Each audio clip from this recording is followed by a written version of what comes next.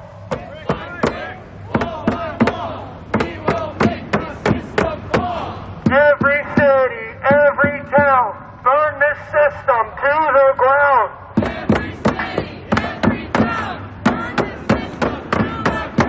Brick by brick, wall by wall, we will make this system fall.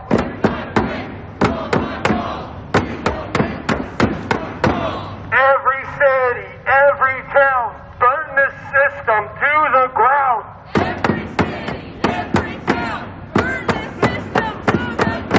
Brick by brick, wall by wall, we will make this system fall.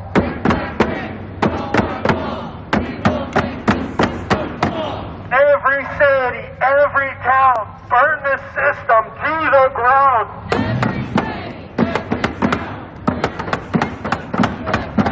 Brick by brick, wall by wall, we will make this system fall.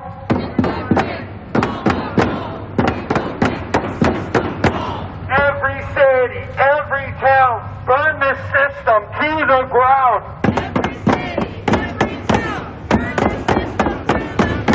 Brick by brick, wall by wall, we will make this system fall.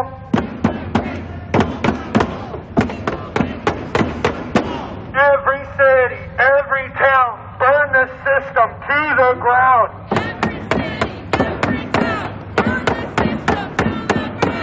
Brick by brick, wall by wall, we will make this system fall. Brick by brick, wall by wall, we will make the system fall. Shit going on over there, but I don't want to necessarily distract from what you're doing. I still don't. Let's keep going, Bob. I want to get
streets.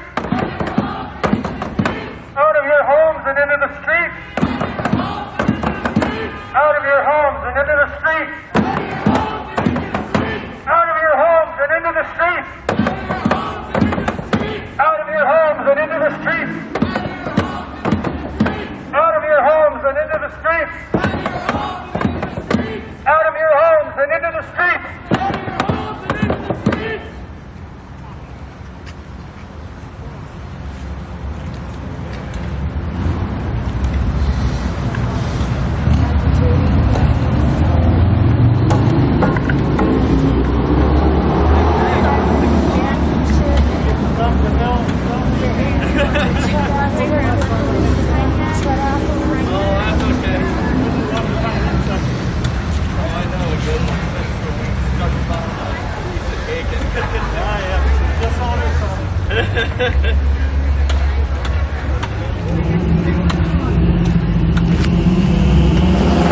Housing is a human right. Healthcare is a human right. Tell me your secrets, Soros helicopter.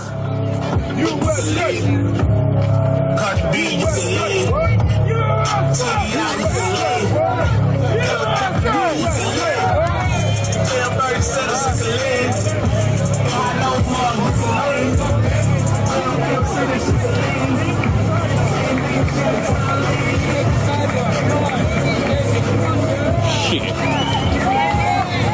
USA, baby! USA! Are they gonna walk down the boardwalk here? That's bad. Maybe Hitler Highness. That's a bad idea.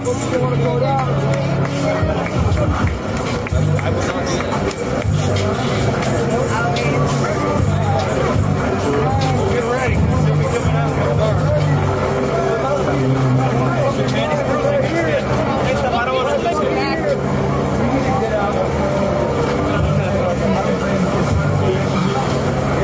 Great day, man.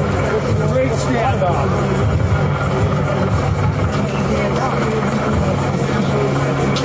Making sunsets great again.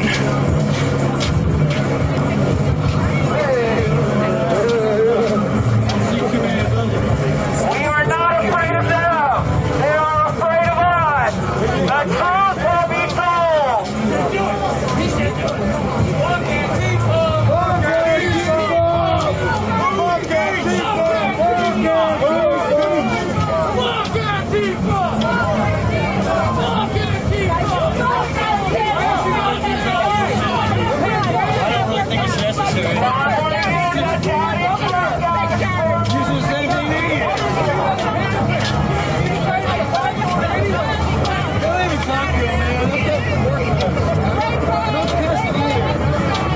Do do do do do do do do do do do do do do do.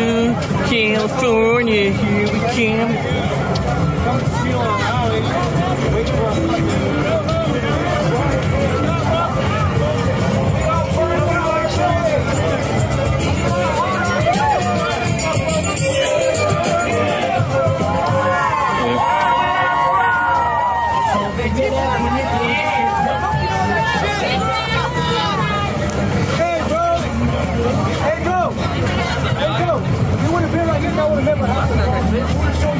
It seems a little MAGA action.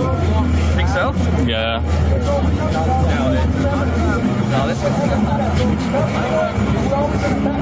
Really? I like that they're smoking weed on the balcony in the hostel. That's cool. Yeah, it's very European. He's tweeting and he doesn't know what's coming for him. What's up with that dude? It's part of the Antifa crew earlier.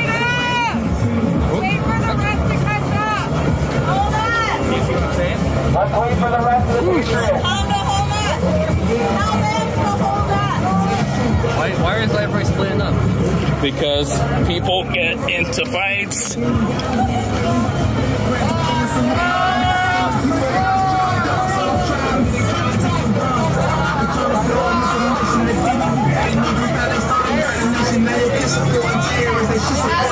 Okay, here we go.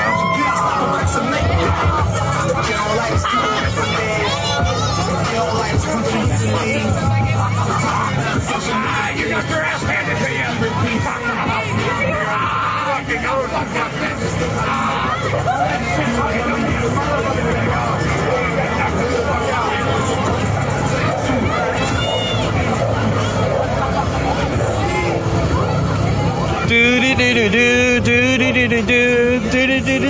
to California, here we come, right back where we started from. California,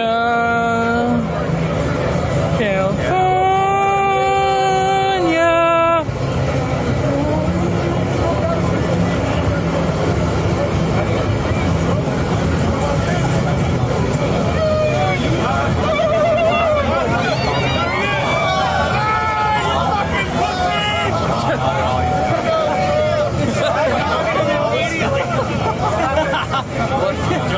You know what happened to him?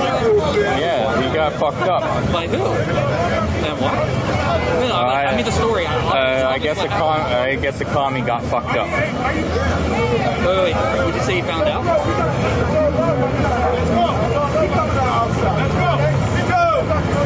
Let's go, Jets.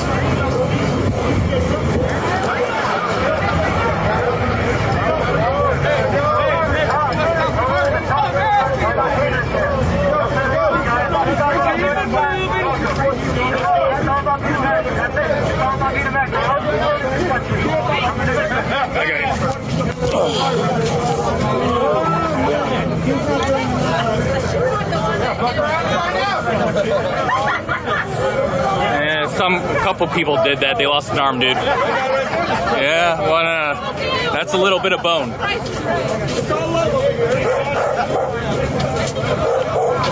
Hey, doggo. Hey there. I buy Dogecoin.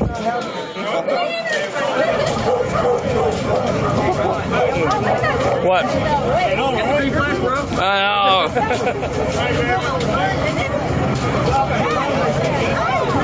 And in sunny San Diego, you can be just jacking it, smacking it, whack.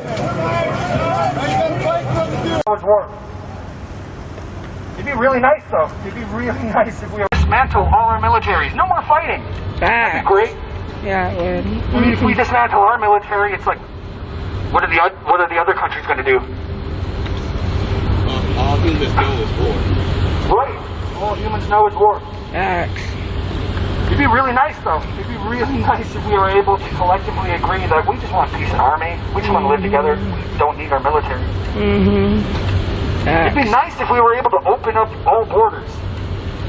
All the borders everywhere. Just let people be where they want to be. We're not there then. That's not what we have. We have buildings like these, we have systems like these to keep certain people out.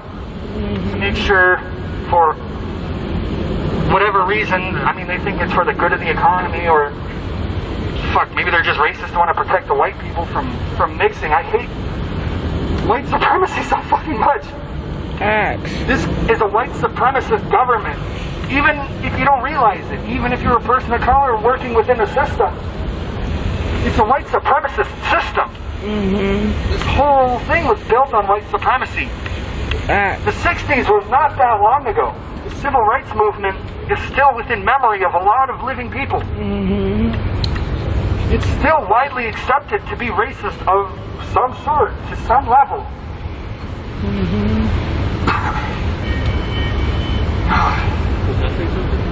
Oh, Jesus. We're in front of the immigration building. Illegals in the land of the free. Immigration was the best thing that happened to this country. I don't understand why they want to keep people out. Facts. The black people built this country for free. The Latino community farms this country. The Chinese community built the railroad system in this country. And et cetera, et cetera. So the fact that they want to get rid of people with the slogan of land of the free, but they want to keep people out because they want us to do all their dirty work, and after we do their dirty work, they want to get rid of us. Facts. Because we are the community communities that knows trades. We're the communities that knows how to build, farm. Well, we pretty much know how to do everything. Immigration became a problem because of capitalism. Facts. Because our communities unfortunately are willing to work for less than what we are worth. So we're going to get paid pennies on the dollar. Of course, a corporation's going to keep us around. And I know it makes MAGA feel bad because, that's when they go to, they taken our jobs when it was really never their jobs because they never did it in the first place. Facts.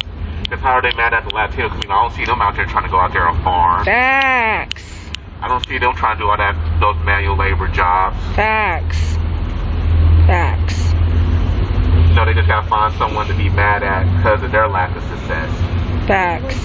But even though white privilege is a thing, not everybody's upper class, and middle class no longer exists.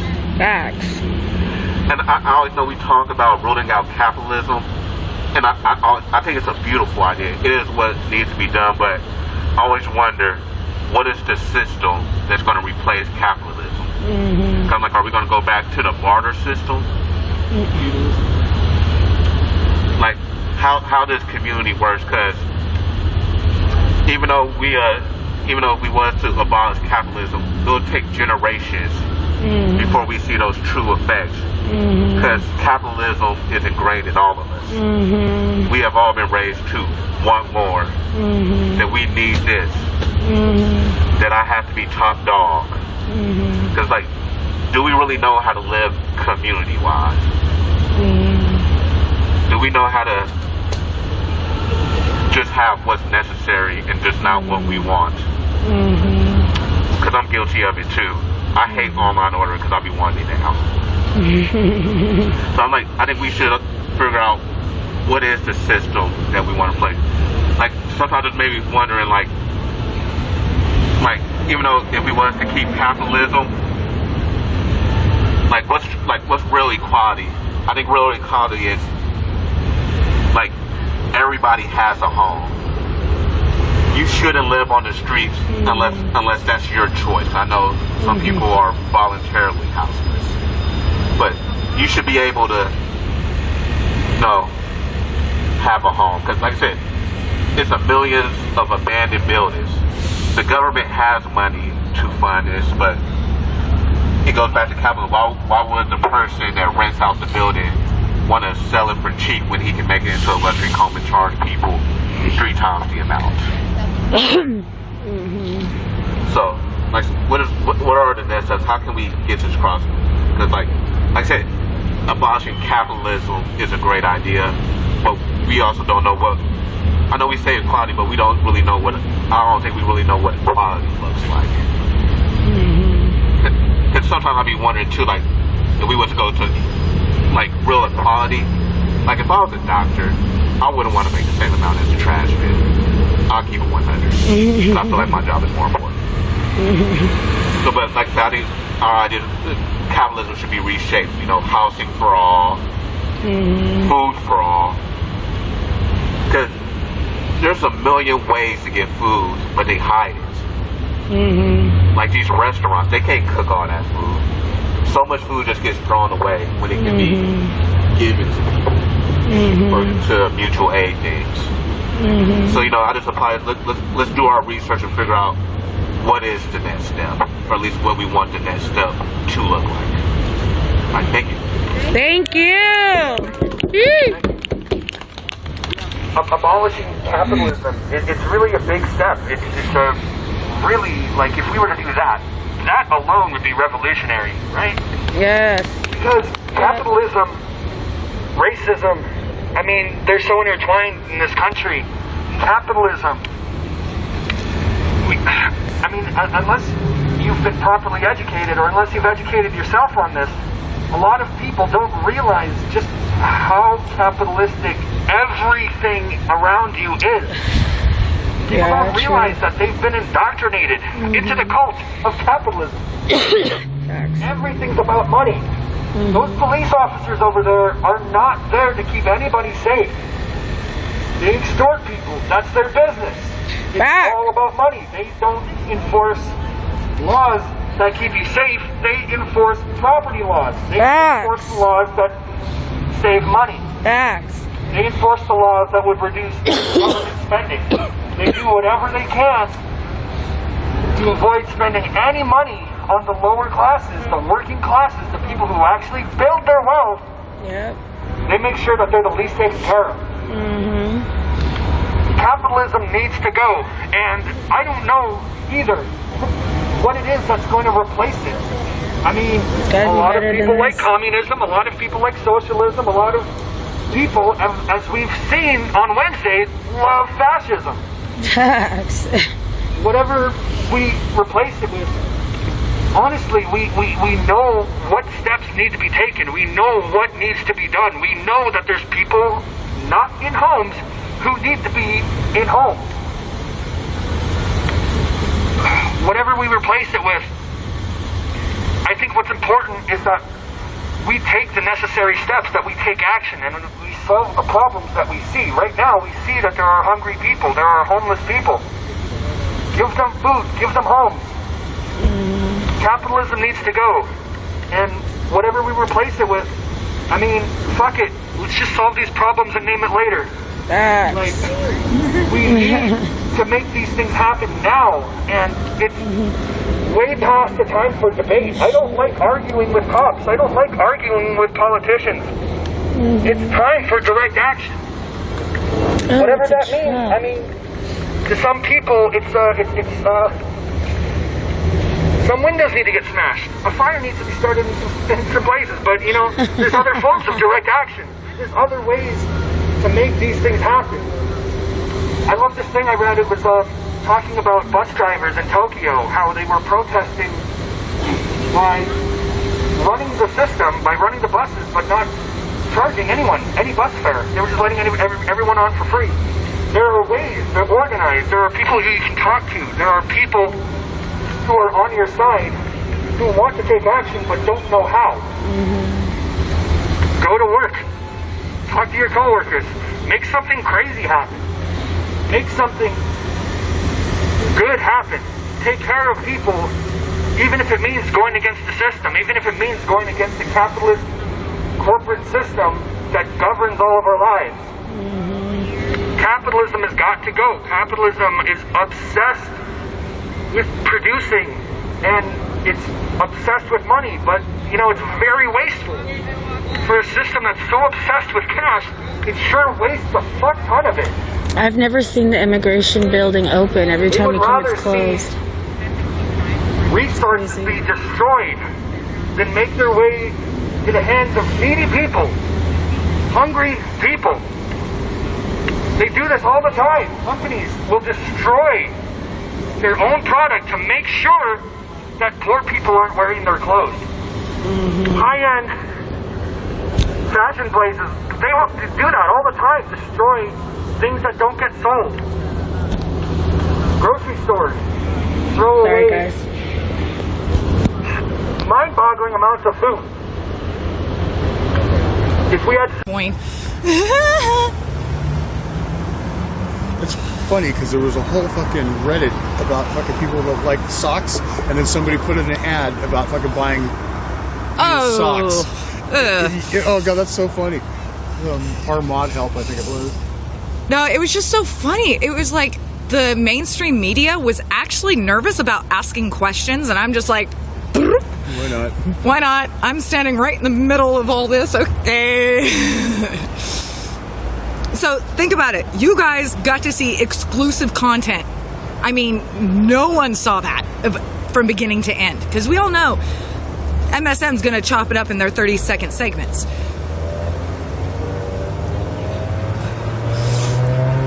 Yeah, I would, but it's state property, so I could get in trouble if I did. Thank you for the follows, everybody. Thank you so much for the follows. Yeah, it's actually state property, so I can't grab an orange. No, I'm not. Spirit Walkers, thank you.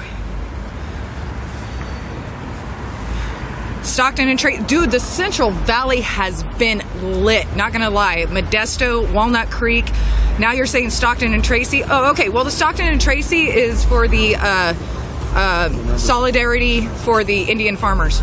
No, that's what they're saying. Oh, okay. Because the Walnut Creek and Modesto. No, the Walnut Creek in Modesto is something else. Antifa BLM, because Black Zebra was there.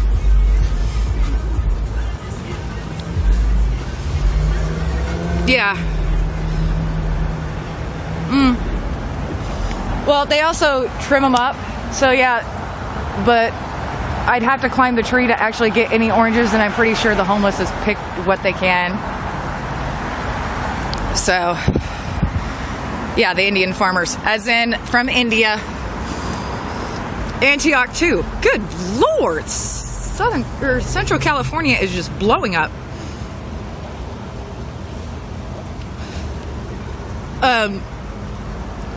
Obviously, as you guys saw, there wasn't a whole lot of people here. Most of them were inside the Capitol grounds because, again, they were able to pay money for it. Hi, everybody. Let me just say thank you to all the restreamers out there. I really appreciate it. Thank you guys so much for restreaming me. I don't care what side of the spectrum you're on. I very much appreciate it. Again, I am not Antifa, I'm not BLM, I'm not Proud Boy, I'm just a fucking American showing what's going on here. Yeah. Yeah, we got the, here, I'll show you. I guess we got some interest from the CHP behind us. Yep, so we're gonna walk down this way. They started walking up to me, so we're just gonna move along.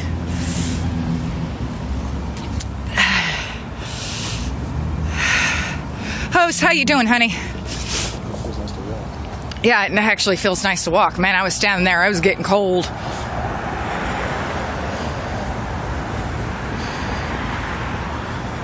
Yeah, why are you in jail? Because it's a politics. Regardless of whether it is, anybody who loses their life just because of the color of their skin, because of the color of their skin, is absolutely horrific.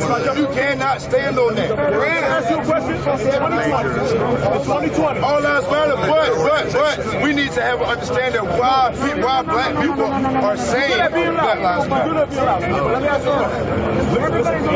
me let him talk because he's trying to play me right now. I'm not trying to play. Go ahead.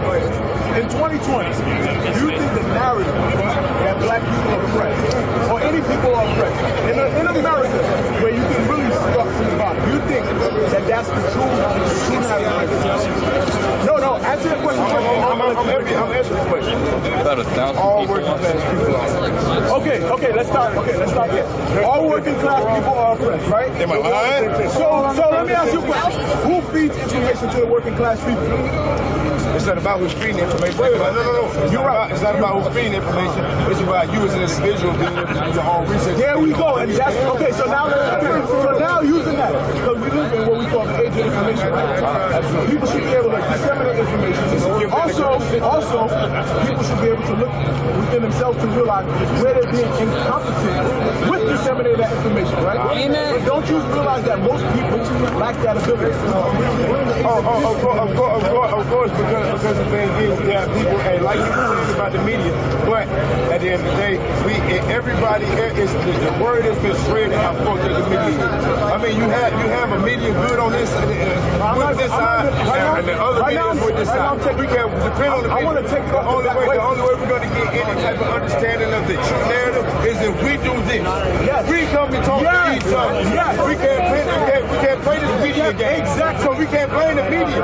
We can't blame anybody. Hold on. You see what he did? Hey, ladies and gentlemen, you see what he just did? You just brought me full circle. Yes. The reason the media... I'm not a fucking chosen. No, he's not. The reason the media is divided is because people don't take care of themselves.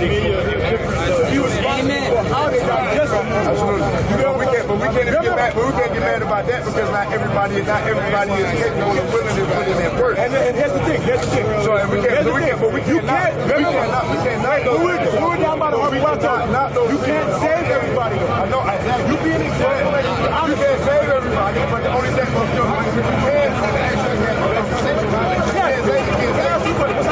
actually have a conversation. talk to somebody about that conversation, right? And then they don't want to hear it. I forced myself to say no. I tried, and we move on, right? You have respect for it. That's it. And I keep telling you, they fuck Trump, man. At the end of the day, it's like, hey, bro, I love you.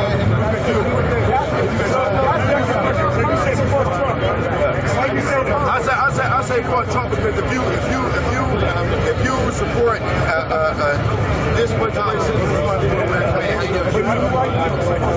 a shithole country, we should bring more European countries in here. We should bring more people from European countries. I'll tell you something. Wait. You don't gotta argue. I'm not being. He knows it. I know. Hold on. Let me say something. I'm not talking about Trump supporters. I'm talking about those who vote. That's what he said. That's what gave him his side. He said shit. He's gonna if I was calling you dumb, I say you dumb. I didn't call you dumb. I don't like none of these motherfuckers. Yes, sir. I'm not gonna say politics. You support politics. There you go.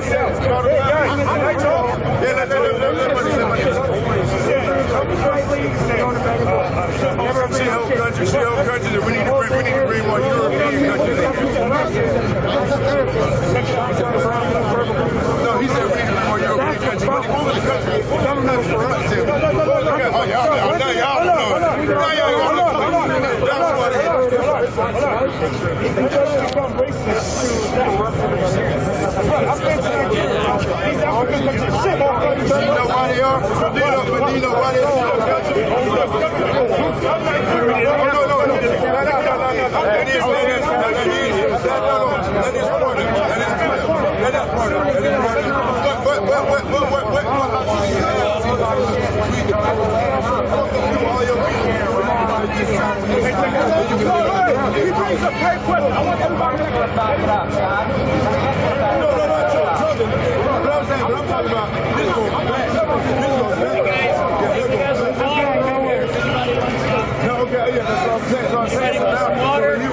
the country, he was saying. So now, if you got an option, your two options are, okay, you need to vote for this to be on our side, or we just want to keep it on.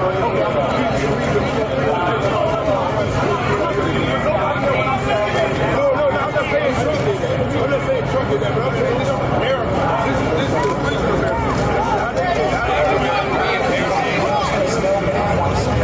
Where's America great? Where's America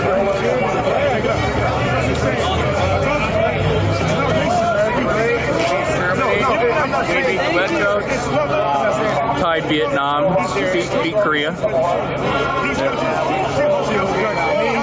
Body count instead of land conquered. Went to town in Iraq. Let's just say something. Check it out. Let's just say this. Oh, fuck me.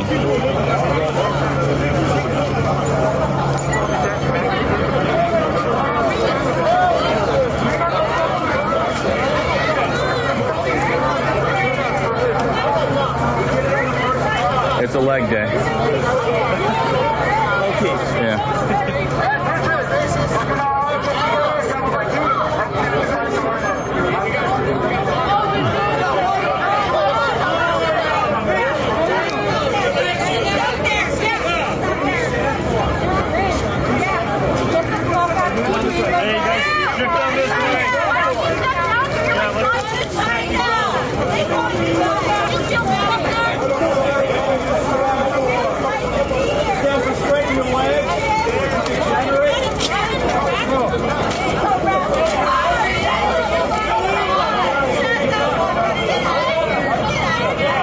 Oh, hell yeah.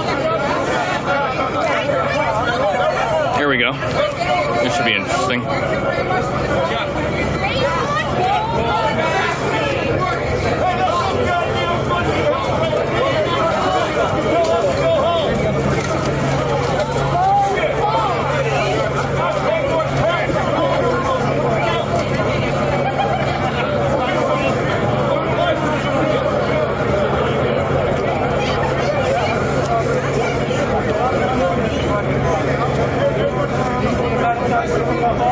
Thank you.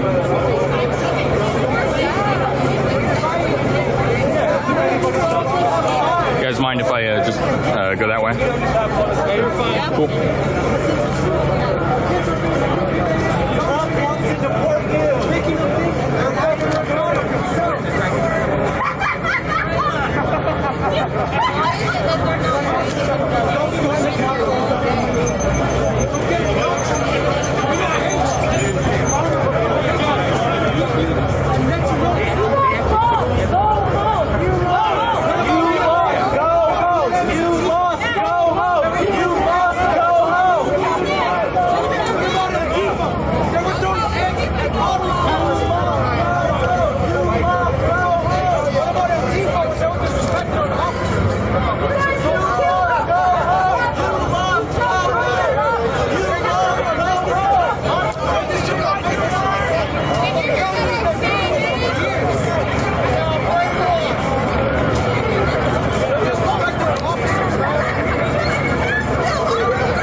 Yeah, that's not gonna make any friends.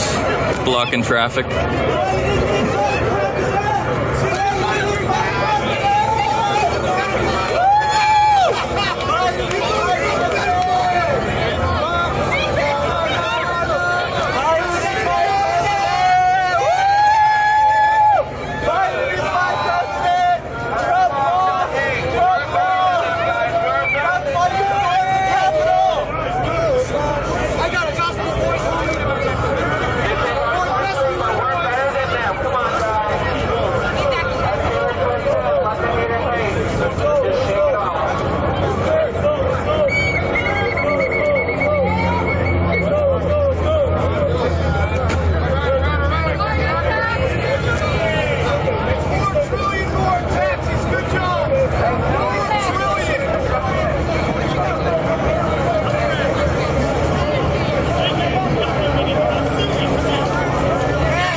Last call for bars tonight or no?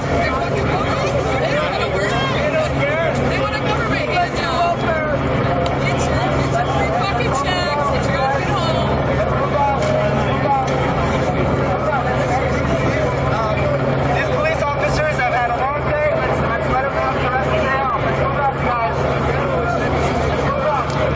Damn. That's a lot of traffic.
Cool if I go across.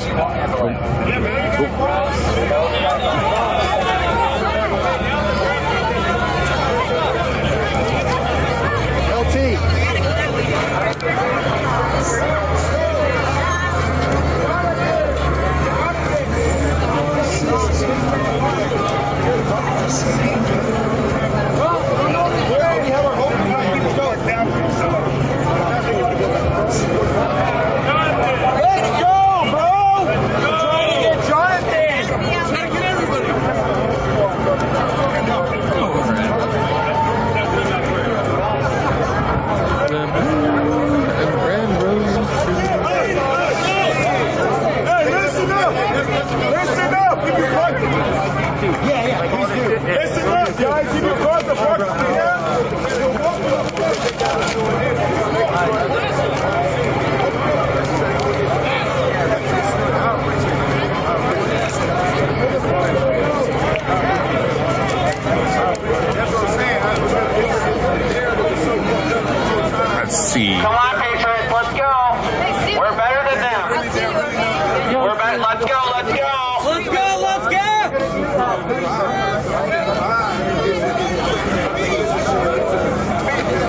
they got signs?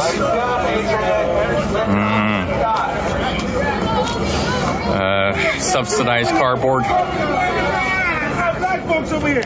How many of you? How many of you guys? Where's BLM? Let's keep going. It's with BLM so much. Where's the black people with you? Where's the black people? Come on, guys. They tore apart their house to make a sign. It's not worth it. Hey, we got Mexicans, we got Asians. Oh, no, We got everybody on this side. Vatos for Trump, straight out of Compton. Back up, blue. Red They voted for China. You go. Look at this flanker. What a hero. Go. Hey guys, right over here. Come on, friends. Fuck up. No, not fuck Trump. Trump can fuck me, and I feel honored. I hear he has a gold dick. I hear he has a gold dick. Here comes money. Hey, cheers, man. Guys, you can punch your cars and wave to your cars. Go in a group. Apparently there's signs here. They have plenty of cardboard, but they ran out of that market. Yeah, I know. Can't even see your signs. Hey, where you are? Let's go, Patriots. Come on.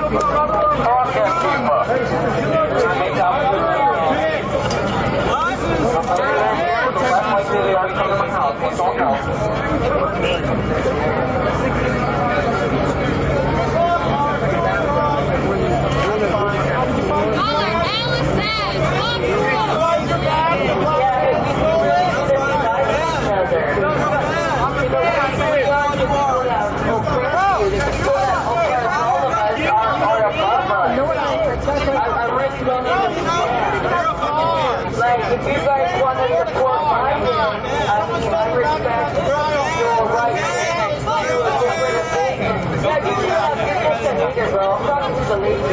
You're a bitch. If you're gonna let a bitch bully me, I'm not, bro. I did come in peace, bro. Okay, you're clearly being a hater. That's what you want. That's what you want. You want to act like a monkey, bro? That's gonna solve anything? That's gonna make America great again? You're full of it, bro. You're full of it. You either come from a broken home or mom and daddy didn't teach you enough love. My emotional You can't hear it then if you get behind the mic. What's up? You can't hear what he's saying unless you get in front of the microphone. I think it's directed at them. I think it's directed at them. I know, but I'm trying to hear what he's saying. That's what I meant. If you get back, then you can't. I'm sorry you come from a broken home. I'm sorry your dad didn't show you how to treat women. I'm sorry. Oh yeah, you got it. You don't have a foundation at home. That's why you're acting As soon as you guys go that way, That's why I got you. you're not a man. You're just a little boy. That's not how you got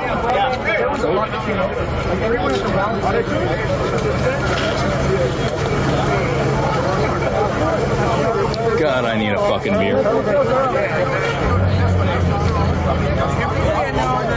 Or knows this guy regulating. Nope, stuff knows. Plus, they know a bunch of stuff that they don't know, that they've ever seen, they've never heard, they don't understand.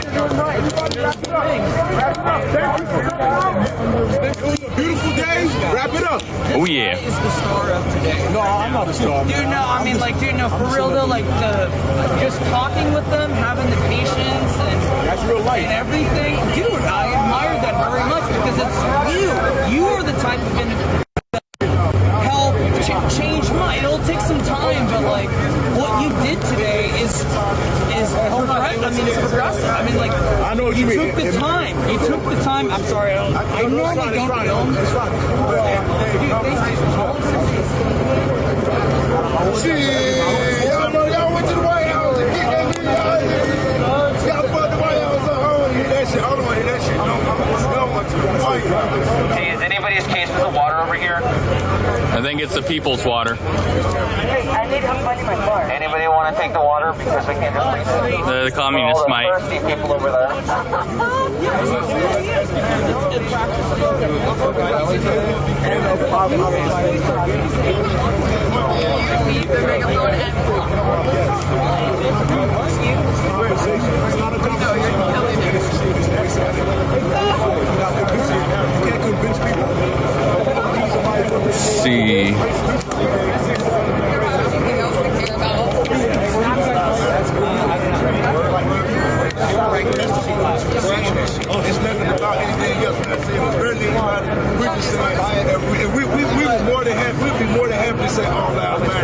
people look back and say that. Man, there's some bad apples. Gotta guard that Taco Bell. Oh yeah. I know that. No more guys. No more conversations. They're trying to wrap it up. No.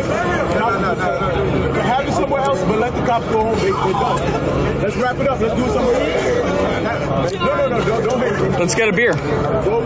Get a beer.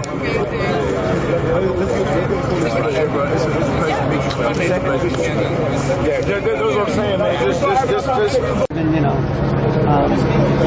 the Republicans voters got that. And again, from this day forward, it's I really don't trust the voting system. I really don't. How do you feel when Bernie Sanders back the back election when Trump did win and everybody was saying that all the Democrats need to get over it, and what do you feel about the Republicans right now? Do you think the Republicans should move forward and support Biden? Are you going to support Biden as the president of the United States of America?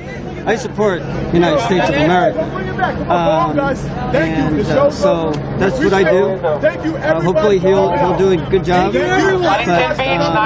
in regards to your first question, to be honest, seeing how what happened with Georgia and what happened, with Arizona and Nevada, and how in regards to what's happening with the voting, and how the ballots are really not protected, and how messed up it is. I honestly question even if Bush has won in the past. This whole electoral system has just been terrible. Gotcha. And, over the years, and I feel like everything in the past has been a lie, and I really hope in the next 4 years they correct that. Just everyone have an ID and they go and vote in public, vote in person, and that's. Well, thank you, sir. Thank you. Have a good one. Be safe. Sure. We're live here, guys. The Trump rally seems to be seems to be ending at this time. We still have some people still in the parking lot. We got some stragglers still in the parking lot. Hey, how you doing, man? They'll get a quick word. So, how do you feel with, Trump losing the election? Are you guys going to support, or actually, are you going to support, the new commander-in-chief? Absolutely not. Trump is still my president, and I will continue firmly believe in that. But aren't you, do you believe in the United States of America as being one, or do you believe in them being divided? It will be divided. It will definitely be divided. Yes. Biden will not be my president. Even if he becomes president, he will not be my president. Do you think Trump has a chance to still win the election? Absolutely, yes. I do believe that. Okay. Thank you.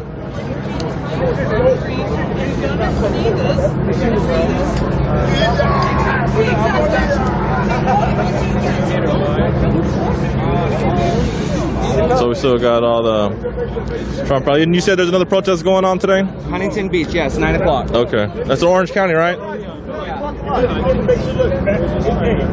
So what's around the parking lot, gentlemen? Alright, bro, y'all be safe, bro. Alright, y'all be, man. That's fucking America right there. Dude, thank you for real. All day. Alright, y'all. Alright, taking the time, being cool and patient. Thanks, sorry about that. Thank you. Hey, which one is Hey, man, how do you feel with Trump losing the election? It is what it is. I don't feel bad or good. I kind of wanted him to win. I'm not gonna lie, I'm wearing the hat. But it is what it is. Are you gonna support Biden being the new president? I'm sorry? Will you support the new commander-in-chief? Of course. He's the president. Not everybody agreed that Trump, got voted in, but.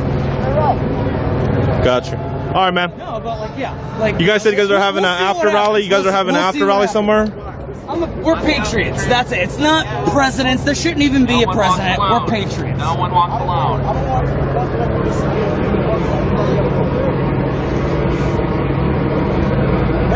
Hey, my brother, you gonna support the new commander-in-chief? I support God. Are you gonna support the new commander-in-chief? Who? Are you gonna support the new commander-in-chief? Who's that? No one walks alone. On January 20th?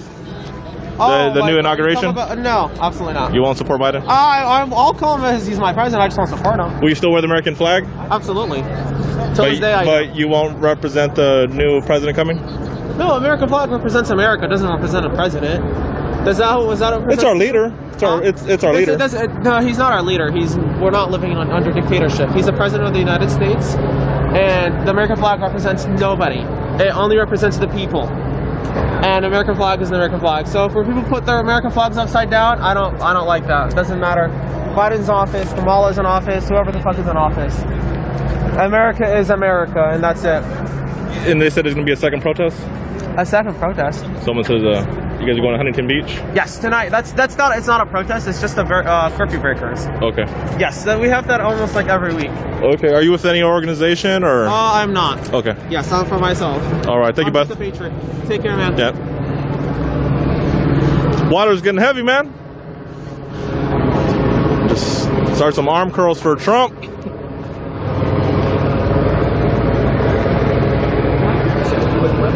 No.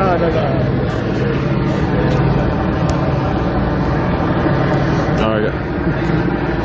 We are here in San Diego. The Trump protest rally is coming to an end. Fog is rolling in. Seems to appear Trump protesters are very upset with Biden's win. Several people still believe Trump will be president still. A lot of police officers here were actually shaking a lot of the Trump people's hands here at the protest rally and patting them on the back and smiling. So definitely didn't see that going on with the counter protesters tonight.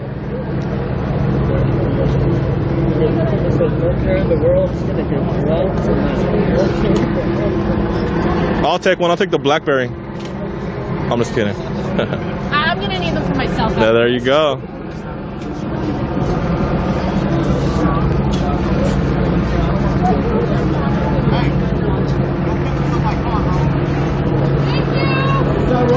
Don't drive in here. Don't drive in here, bro. No pictures of my car. I know. Man, he acts like he's on America's Most Wanted or something. Like, don't take a picture of my face. How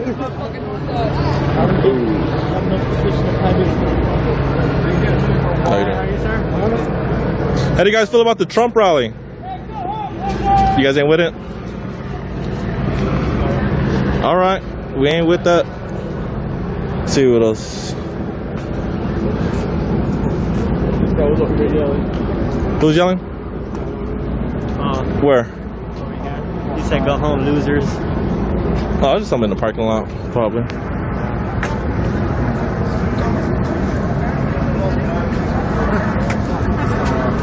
So what are they doing in Huntington? I don't know, man. That's the one where This shit's a waste of time. What's his name, Ortiz, that fucking MMA fighter. Tito Ortiz, that's the one that he always attends. Same one. They got bomb squad out here early, man.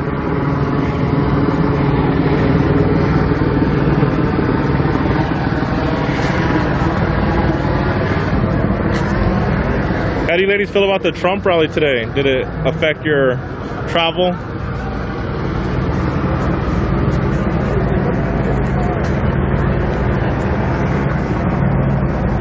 No pictures.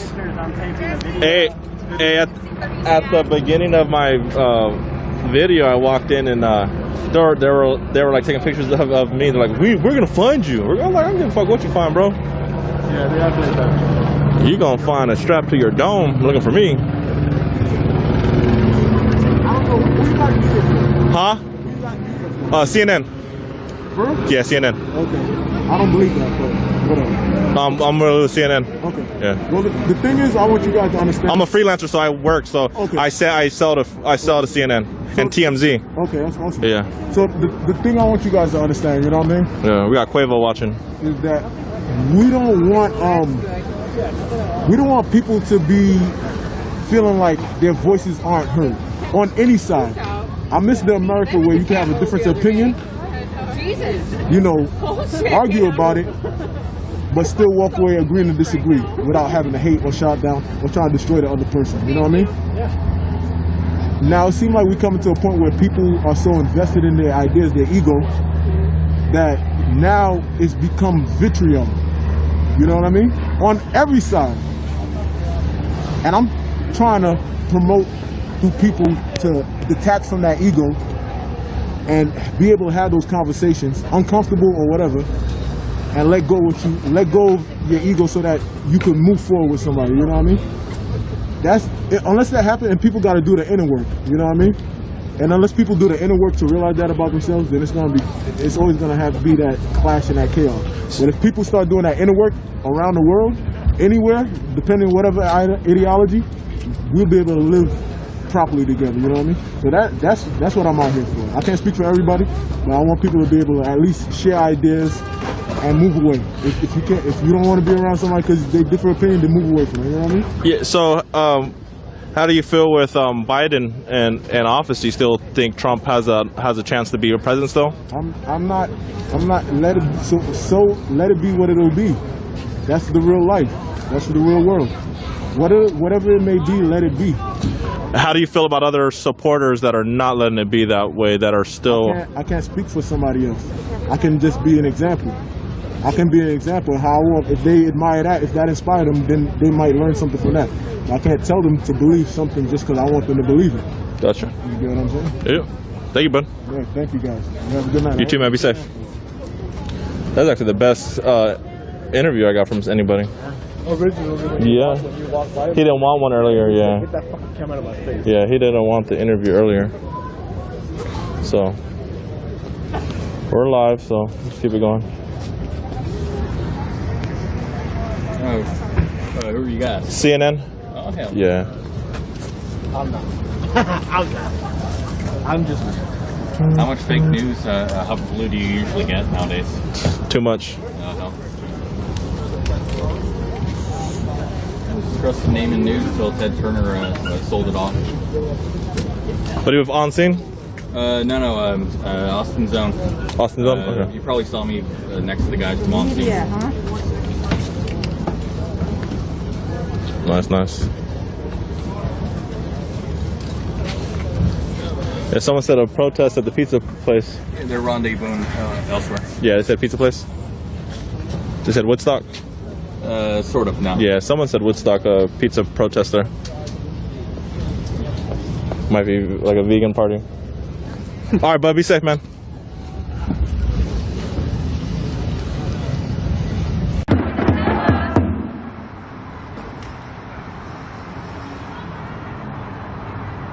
Defund SPD, how much? Defund SPD, how much? Defund SPD, how much? 100% at least, you fuckers. We really need to abolish the police. I can't believe that because they have their guns and weapons, that they are completely justified. And what the fuck is this? Fuck. Oh, man, that smells funny. That's that car right there. Yeah, Somebody burned their smells clutch. horrible. What the fuck? Anyway, fuck the cops, fuck SPD. They need to go.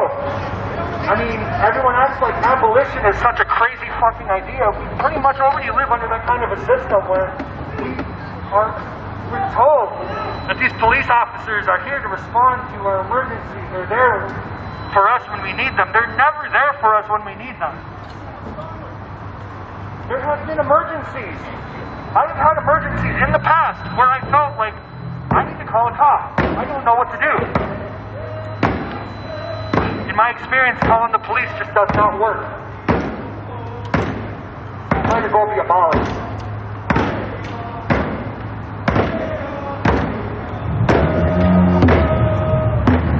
Right, this way.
Take that baton you carry and shove it up your ass. You might like it though.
The easy thing is to sit back, say it's not my problem, it doesn't impact me.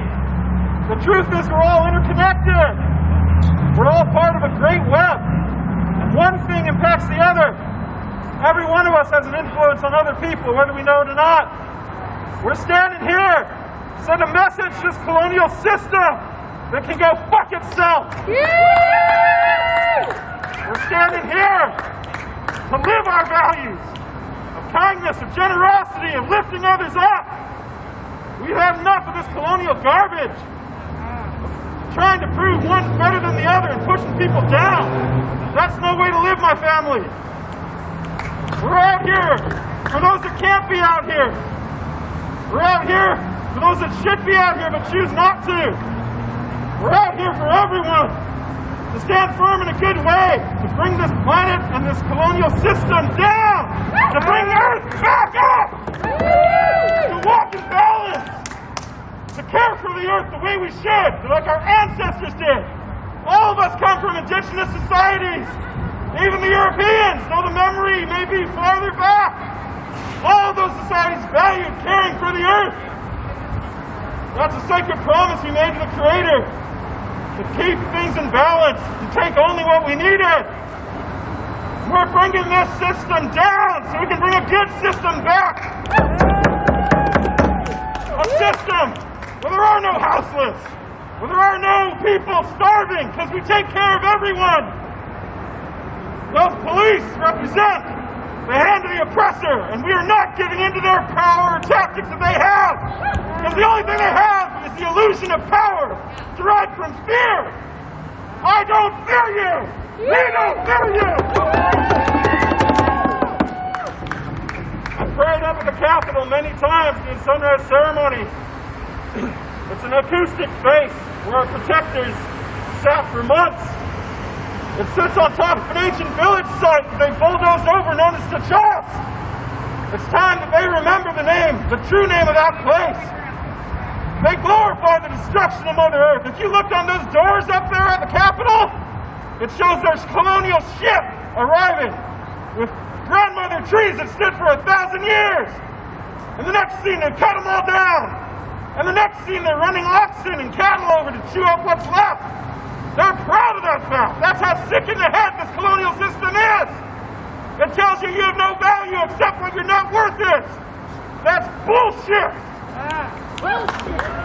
Everyone has value. The youth inspire the old and the middle-aged and even the young men. elders teach us wisdom. And the younger adults, we stand and we fight. What are you doing? These kids trying to come and attack us. Stand up, fight back. Stand up, fight back. Stand up, fight back. Taking too much time off if they is. Thank you for hearing my heart and my words. Now is the time. You have any sort of protection against police without control. Now is the time.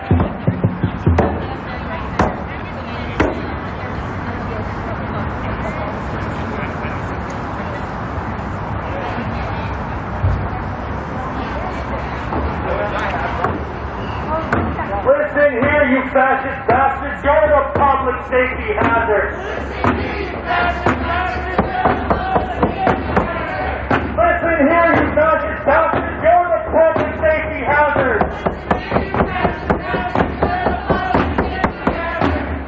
Listen here, you fascist bastards. You're the public safety hazard.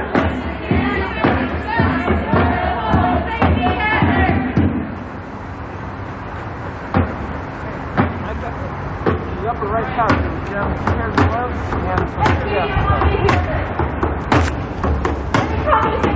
Something illegal at the fucking intersection. Here's a list of all the officers and the shit they've pulled in this city since they've been employed. And they will each one off. You have to sit there and reconcile how you've either been complicit in their activity or you've been corrupt in helping aid them. First, we have SAG Sergeant Sean Hilton, badge number 7576. He works up at the East Precinct. In 2010, Sean Hilton was one of more than a dozen officers involved in the beating of Brian Scott Torgensen to the point of permanent brain damage. The suit was finally settled in 2013, costing the city $1.75 million.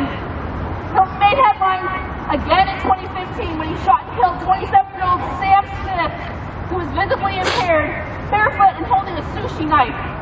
Hilton gave Smith less than 2 seconds to comply with his order to drop the knife, just like you barely give us any time to fucking disperse when you want to move cars along.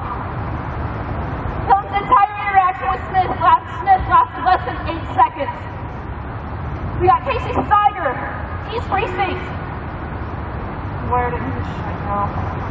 We'll get back to him. Jameson Moeller, badge number 7761, East Precinct, second watch. 2017, Mueller and his partner were reprimanded for mishandling a sexual assault accusation against former King County Sheriff John Urquhart. In violation of SPD policy, he flagged the incident as disturbance. The woman who brought the claim, a former sheriff's deputy who had worked under Urquhart for years prior, self-reported as a mental health issue to Mueller, who decided to treat the incident as a crisis call. From 2014 to 2018, 13 OPA complaints were filed against Mueller, including 2 for biased policing and 1 for excessive force. Rob Mahoney, North Precinct. Salary, $117,960 a year to terrorize the fucking community. Rob Mahoney has a disturbing history both on and off the job. In 2006, his ex-girlfriend filed a restraining order against him, claiming he had dislocated her arm. Her co-workers testified that they had witnessed Mahoney repeatedly harass and threaten her, calling her a cunt, a slut, and a lying fucking whore. In 2009, Mahoney was suspended 30 days for forcibly kissing a high school student who was interning as a part of the SPD Explorers program. A self-described force advocate, Mahoney was a lead plaintiff in a failed lawsuit against the city that argued use of force policies implemented under the consent decree violated officers' constitutional rights. Clayton Powell, Southwest Precinct. $124,800 a year to terrorize the community. Officer Powell made headlines in 2013 when he was caught on camera threatening a handcuffed teen inside a holding cell. Subsequent reporting on his troubling record showed he had a hot temper and a tendency to escalate. Powell had initially walked out of the police academy in the 1990s because of similar issues, though he would later return and join the force. His ex-wife, an officer with the Washington State Patrol, had previously filed a complaint against him for stalking and threatening her, but SDT took no action. After the 2013 incident, Powell was taken off the streets and assigned to community policing. One of the ways that SPD deals with problem officers. Lieutenant Scott Moss, West Precinct. Are you in one of those cars? So I'm going to read your truth to you. The son-in-law of a beloved SPD police major, Scott Moss managed to climb the ranks over a decades-long career, despite being arrested 3 times, twice for DUI and once for domestic violence. After his first DUI arrest in 2005, Moss was removed from his coveted job as a department spokesperson. Their charge was reduced to a misdemeanor. In 2009, he was arrested on allegations that he cut his wife with a kitchen knife. As in the case with many domestic cases involving the police, his wife did not cooperate with prosecutors and charges were dropped. He was subsequently promoted to sergeant. So I violate the law out here protesting for my First Amendment rights and the rights for all my Native brothers and sisters. I get arrested and go to jail. But if you guys violate the law, you get fucking promoted. Moss was again arrested for DUI in 2011. The breathalyzer wasn't administered until hours later when he was under the limit. The arresting officer blamed dead battery. Moss forced with no legal punishment or discipline from his SPD. He was promoted to lieutenant a few years later. Kevin McDaniel, Southwest Precinct. Robbery and theft. McDaniel was caught in a vice scheme, buying steroids and testosterone. He granted immunity for prosecution and state's cooperation. McDaniel agreed to set up his dealer, Marion Hollowell, as King County Sheriff's deputy, who was later convicted on charges of narcotics distribution and recruitment for prosecution. Because he was never charged, McDaniel was allowed to remain on the force and also escaped being put on the grading list of problematic officers. Normally, a crime like this would get an officer flagged as being an unreliable witness. But guess what? McDaniel kept his job. General Laura Apicora, West Precinct. Apicora was disciplined in 2015 for an incident in which he caught on camera was caught on his inspected zero. Intercepted it. Officer Kirsten Apicora said she considered herself a follower. While investigating the cases, locating Apicora and also lied about a newspaper writing suspects vehicle.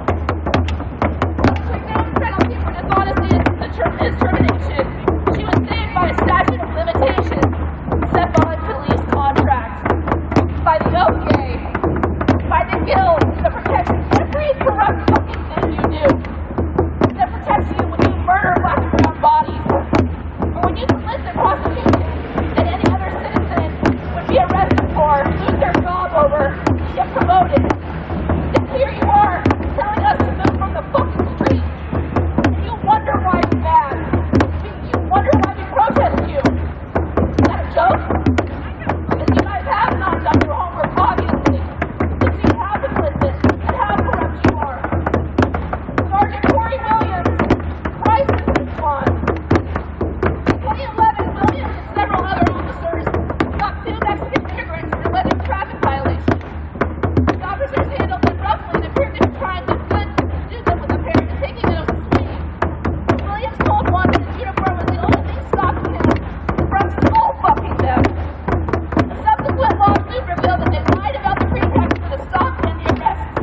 A few years later, Williams was promoted to sergeant, then assigned to OPA, where he was charged with investigating the kind of misconduct that he and himself had engaged in.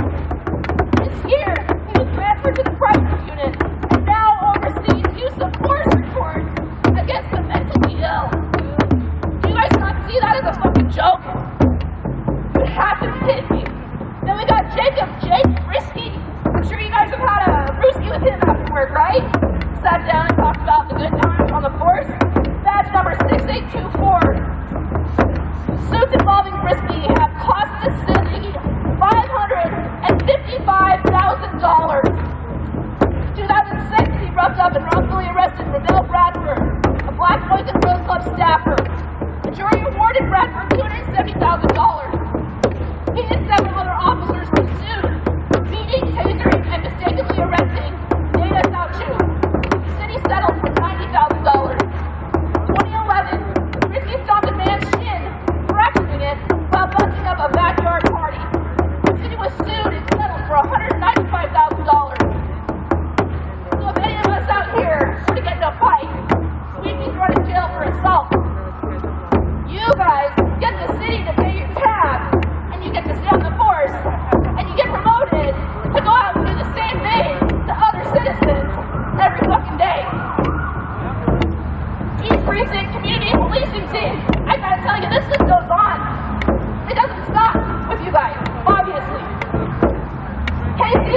try to employ Steiger, notorious former SPD homicide detective who helped convict an innocent man based on fabricated evidence. Casey is infamous in his own right for his involvement in a couple of high-profile misconduct cases that were cited by the Justice Department as reasons for the consent decree. In 2010, Steiger and a gang of cops falsely arrested 2 Latinx men followed after a bogus traffic stop. Steiger and the others attempted to goad the men into taking a swing. Officer Corey Williams' taunts about skull fucking the man caused a major scandal when it was uncovered by local news. Not long after, Steiger, together with the same crew of officers, beat an Ethiopian immigrant, kicked him in the groin, then arrested him on trumped-up charges. Why don't we trust you again? I'm not quite sure. Was it that part here where I just read that there were trumped-up charges that a black body was accused of? Is that why? Yeah, that's why. Thank you! After other similar cases of unnecessary escalation in force, Steiger was finally taken off the street. But guess what? He didn't lose his job. He was placed on the community policing team where SPD warehouses problem officers. So when you want us to move out of the way, when we're doing nothing wrong, there are other streets here for people to go down to get around in this city, many other streets. Do not do it under the premise that you are serving the city of Seattle in any noble or any dignified way. Do not give yourself the credit of feeling proud of yourselves for the job, quote unquote, that you do when you terrorize the city of Seattle. We are tired of it. We are tired of you terrorizing this city and getting nothing, no reprimand. You keep your jobs. You get to continue to be violent. And we have no recourse against you. What the fuck are we supposed to do? What are we supposed to do when you terrorize the city? You guys have the upper hand in that we're the ones that walk away criminals. We'll be the one that gets fired from our jobs. And your fucking guild that protects all of the dirty shit you do is one of the most powerful mobs in this country. And you sit there complicit. So please, as my friends and my fellow protesters, walk away, leave us the fuck alone, and let us protest.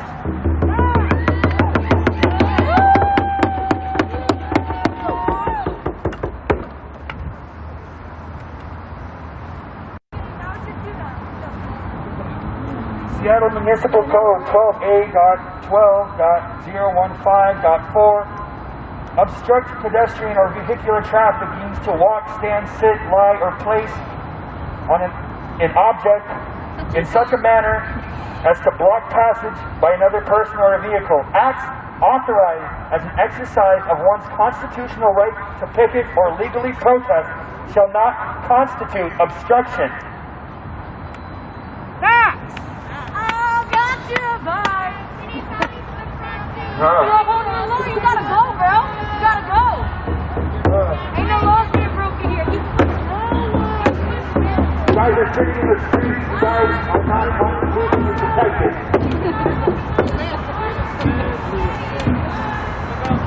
You're right there. No, you're right there also to help you. Fuck SPD! Fuck SPD! Fuck SPD! Fuck SPD! Listen here, you fascist bastards, you're the public safety hazard. Listen here, you fascist bastard, you're the public safety hazard. Listen here, you fascist bastards, you're the public safety hazard. Listen here, you fascist bastards, you're the public safety hazard. As you can clearly see, they have no problem wasting time, money, and resources on shit that doesn't matter. We are not causing an emergency.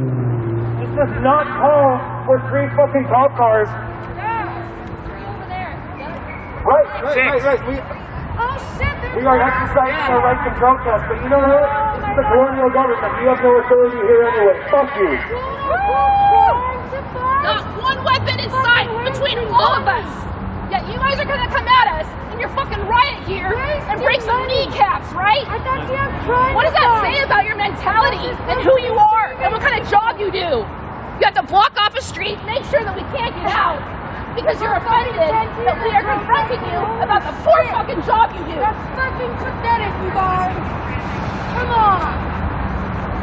They're going to continue to talk a little bit longer, talk to police. And every time they tell us to move, that's 5 more minutes. See him back here? Get the fuck out of here with that shit. Literally. Where the fuck was this when people were fucking storming the White House? Get the fuck out of here with that shit. I'm fucking dead ass. As you can clearly see, on a small march of 20 or 30 people, there are more police officers more ready to respond than the ones who let the Trump supporters into the Capitol building. But you see all this shit for what? For 10, 15, 20 protesters? This is America. This is a great country, fucking America. Two police officers, 2 members of SPD were among the rioters at the Capitol building. Say it, Colby. You are friends. You are co-workers with rioters in D.C. You are complicit with racism.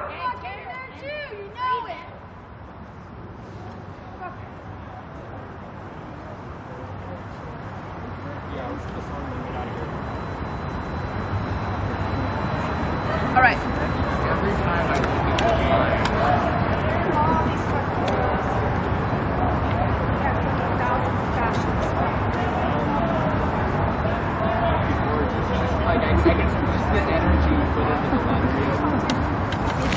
No cops, no KKK, no fascist USA. No cops, no KKK, no fascist USA. No cops, no KKK, no fascist USA. No KKK, no fascist USA.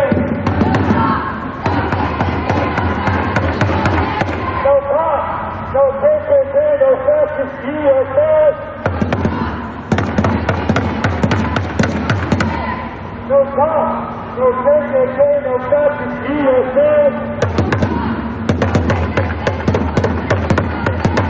No cops, no KKK, no fascist USA. No cops, no KKK, no fascist USA.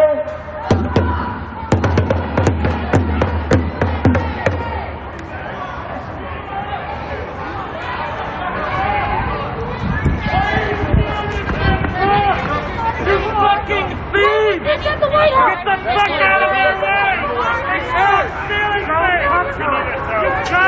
Okay. Call it Joe. Keep getting shotgun in your fucking head! He is a fucking service dog. You steal this man's car? What the fuck is wrong with you? Where's your fucking car?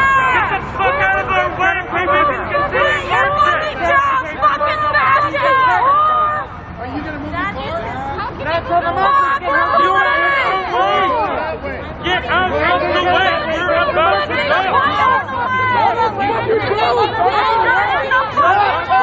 You're in the way! Get out of my face and talk to me like you're me. What is the problem? Put your mask on! What's up? Y'all gonna let us You leave want away? us to give you your car back, so we want you to have your car.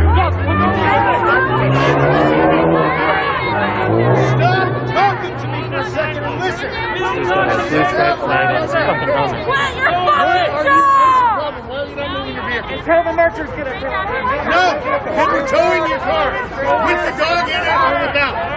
Take your dog. Take your dog.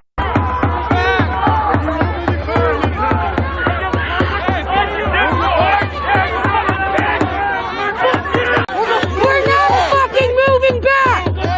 Fuck you! Fuck you! Fuck you! Go back what? Fuck you! Fuck you! Fuck all y'all! Move back for fucking what? He shouldn't choke on it! That's your fucking job! For fucking what? For fucking peacefully protesting! Fuck you!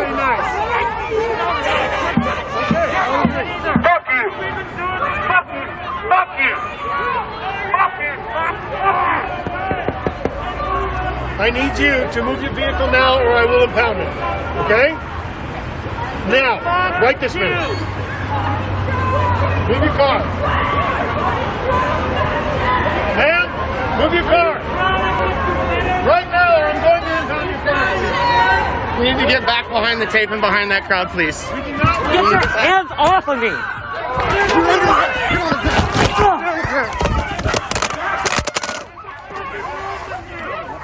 Hey, what's your name?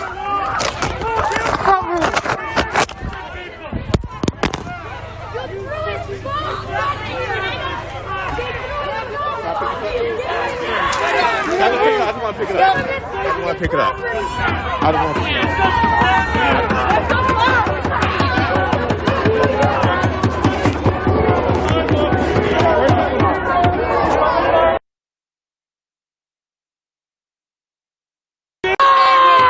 Get to the sidewalk now! Fucking pushing Get to the us! sidewalk Pushing now! us! Get to the sidewalk! Get to the sidewalk! Fuck you guys! Get out of the street! Fuck you! You guys are so fucking big and bad! So fucking big and bad! They arrested this side. Take a knee off, man.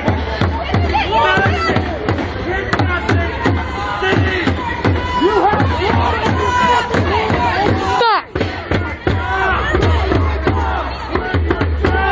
For fucking peaceful protesters, this is a fucking response. SPD.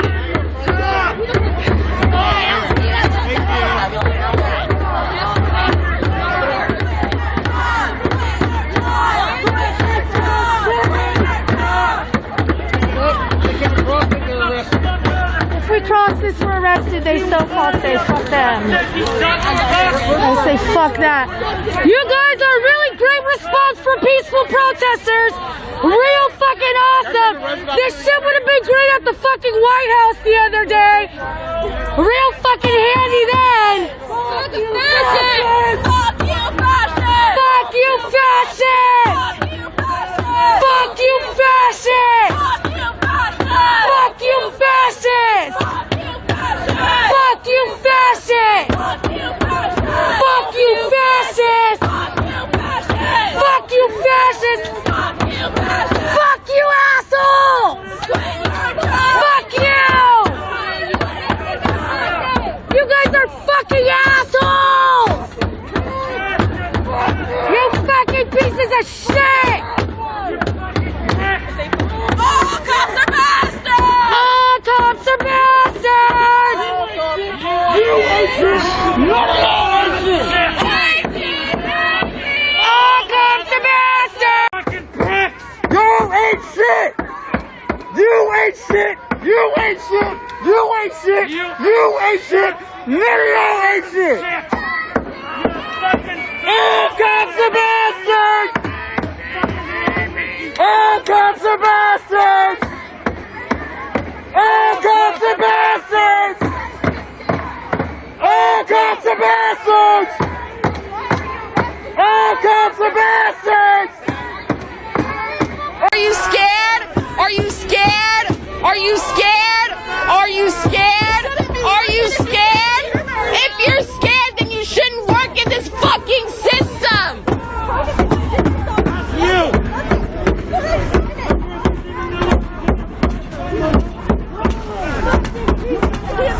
What the fuck? Protesters. All this fucking protest. This is such a waste of your resources. I don't understand why you guys didn't do a dispersal order in front of the other buildings that we were protesting at.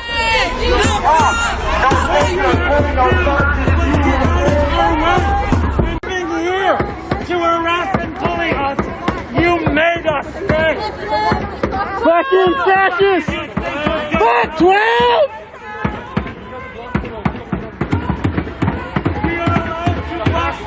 It's called the First Amendment. Read it, you fucking dumbass. Those rioters were police officers. These CIA police officers. Again, if you're just joining us. Because it's fucking SPD. It's fucking the police department. They have hella blood on their fucking heads. It's fucking SPD. They've covered up so much fucking shit. Like, it's not even fucking crazy. Anyways, if you're just fucking joining us, we got fucking SPD, fucking waste, fucking boring as fuck. Yeah, you're gonna stop him? Like, what the fuck? You get everyone else but not him?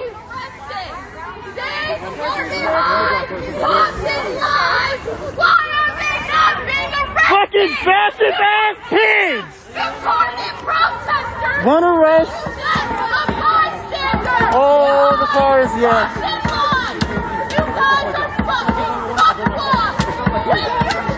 Fuck your wave, bitch!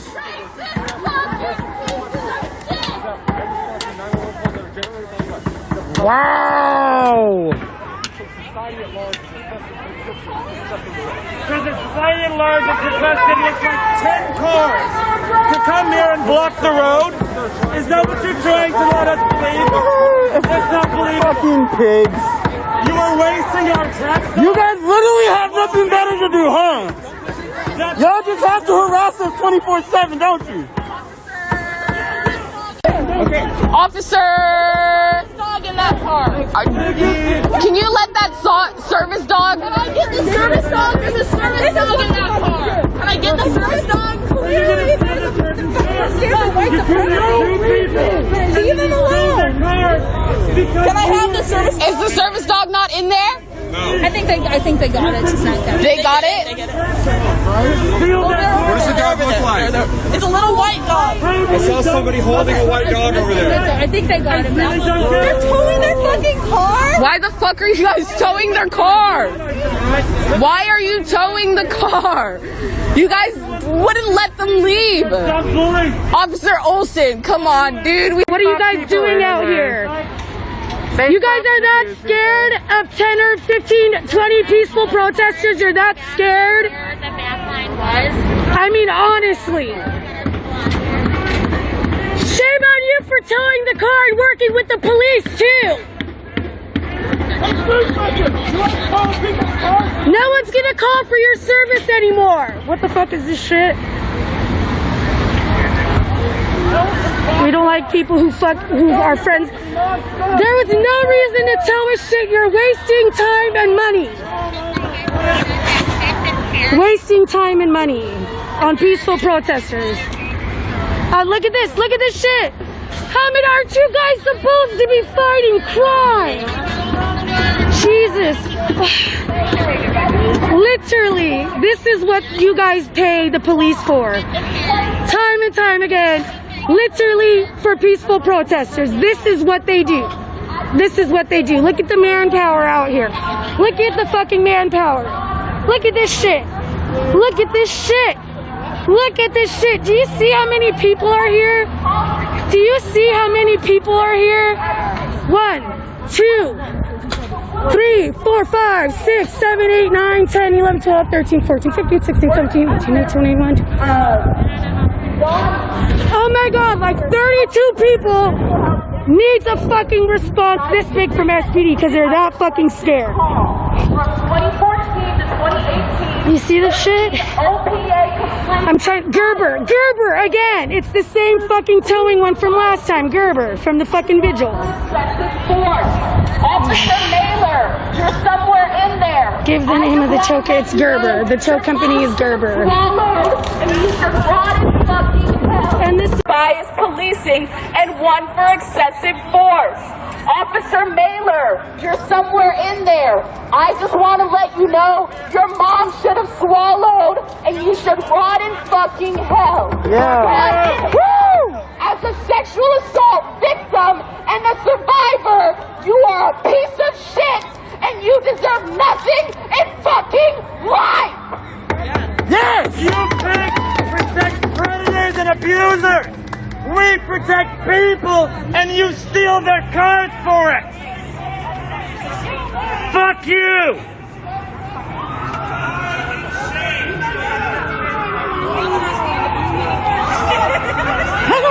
That's a crime. Eat shit and choke on it.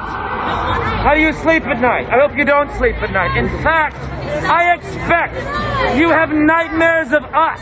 No, they don't sleep. They sleep just fine. Those shitty people. No. Right? Well, at least 50%. Yeah. But I bet there's like a sliver of humanity in some of you. No, there isn't. And I bet we haunt you at night. Fuck off! You're probably right. Fuck off!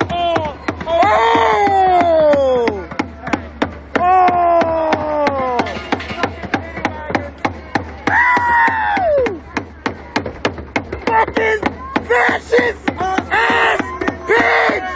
White bitches! White fuckers! Later ass whites!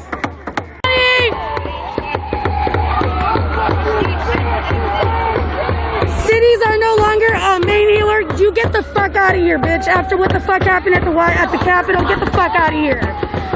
Cities are no longer dealing with radical groups like fucking Nazis storming the White House. Get the fuck out of here. You should know about your coworkers. You should know about your coworkers. No, I'm protesting. This is legal. First Amendment.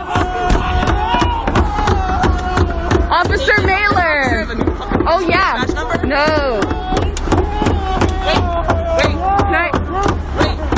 No, they're not going to stop for us. They said that they don't like us. Move back! Move back! Choke on a dick! Choke on a dick! Choke on a dick!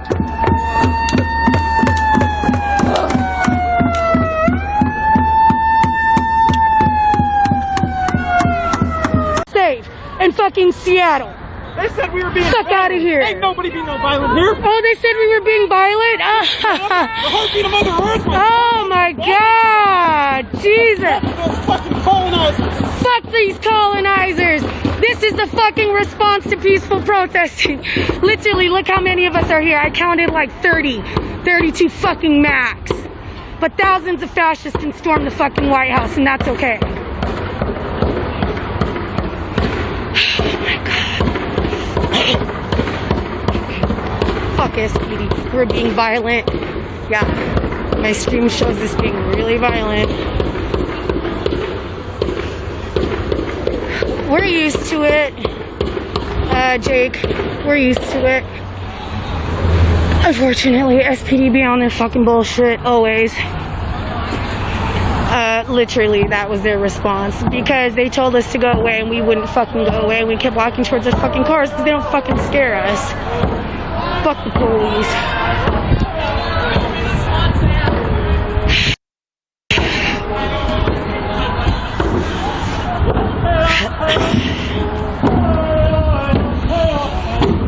Fuck SPD. Oh my God, they fucking fuck them.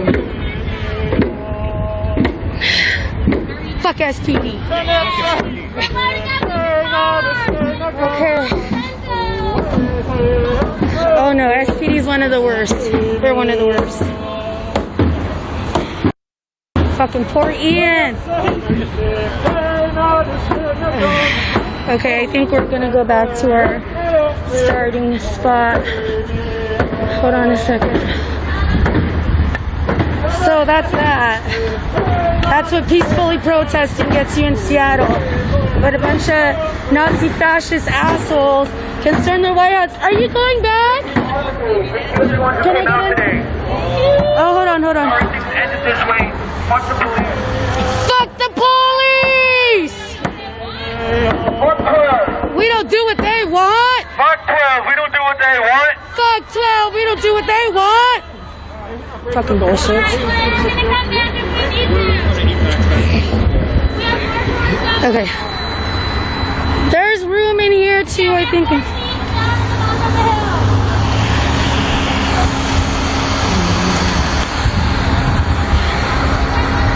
Yeah, that's Gerber Company. Oh, well, Jake, I don't think you're funny. I don't think you're, it was hilarious. So bye, you piece of shit.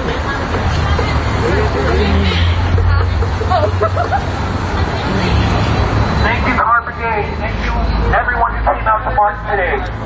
Yes, thank you, Kobe.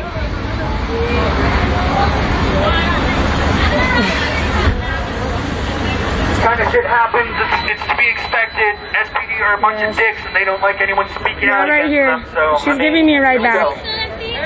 She's okay. Yeah, Gerber Towing! They fucking towed him last time at the vigil! Pack up this van. Guys, let's load up in the cars! Yep, no, Gerber. Gerber. Like Gerber food, We're Gerber. dispersing here. Yeah, there you go. Okay, I'm so sorry. Fuck them. It's the same fucking guy that gave me my reckless driving ticket. What a fucking piece of shit. Yeah. Thank you, medic. Thank you, medic. Thank you, everybody. Thank you, Colby. What are you guys doing? Where you got? You what? Thank you guys so much. Thank you. Thank you. Thank you. All right. Get in the vehicle. Hazel, I got a ride, okay? Okay, see ya. Bunch of chuds.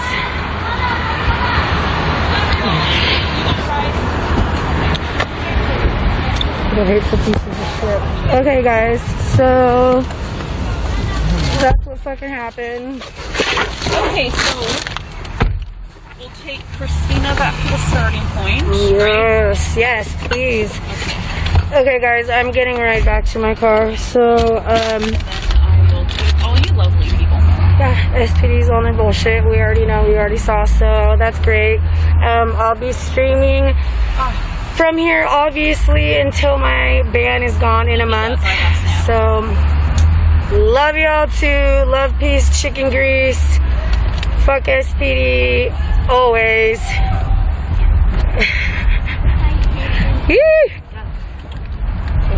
Okay, I'll see you guys later. This is some bullshit. Y'all, you see though, like, there's no more Pat says hi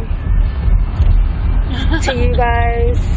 Please say hi. Elijah's on his little thing playing. He's in another world. What's that? He said I hope they fucking broke my window. Oh my god, you guys. Okay, anyways, love, peace, chicken grease. But just know that you saw there's no more in between. There's no, you can't turn and look the other way, like, on some bullshit.